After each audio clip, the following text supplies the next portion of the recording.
IVF చికిత్సలో 25% భారీ discount, free doctor consultation, free ultrasound scan, logo launch, Andro max advanced male infertility centre ను కూడా ప్రారంభించారు. ఉత్తరాంధ్ర జిల్లాలో సీఎం చంద్రబాబు పర్యటిస్తున్నారు. అనకాపల్లి, విజయనగరం, విశాఖ జిల్లాలో చంద్రబాబు పర్యటన సాగనుంది.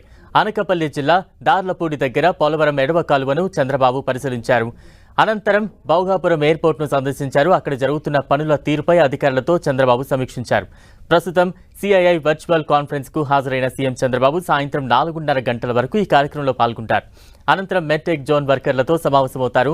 ఇక సాయంత్రం 4:50 విశాఖపట్నం ఎయిర్పోర్ట్ లాంజ్లో అధికారులతో సమావేశమై 5 ఏళ్లలో నిలిచిపోయిన పలు ప్రాజెక్టుల స్థితిగతులపై సీఎం సమీక్ష నిర్వహిస్తారు.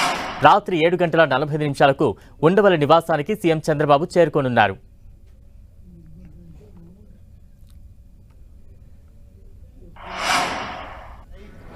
We have here, they will continuously interact so that when the time for actual licensing comes, without delay, it will be done. TDP హయాంలో పోలవరం ప్రాజెక్టును 72% పూర్తి చేస్తే గత ప్రభుత్వం పోలవరాన్ని గోదావరిలో కలిపేసిందని ఆరోపించారు సీఎం చంద్రబాబు. పోలవరం ఎప్పుడు పూర్తవుతుందో చెప్పలేని పరిస్థితికి గత సర్కార్ తెచ్చిందని విమర్శించారు. ప్రాజెక్టును పూర్తి చేసేందుకు 800 కోట్లు ఖర్చవుతుందన్నారు.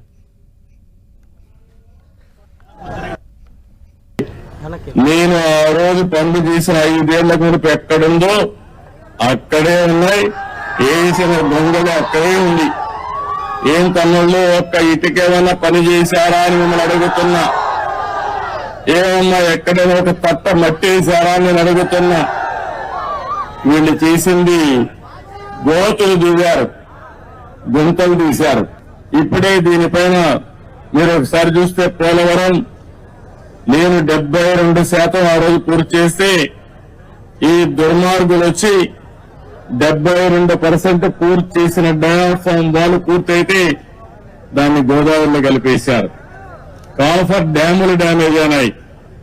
2021 జూన్కు నీళ్లు రావాల్సిన పోలవరం ఇప్పుడు ఎప్పుడు వస్తుందో చెప్పలేని పరిస్థితి తీసుకొచ్చారు.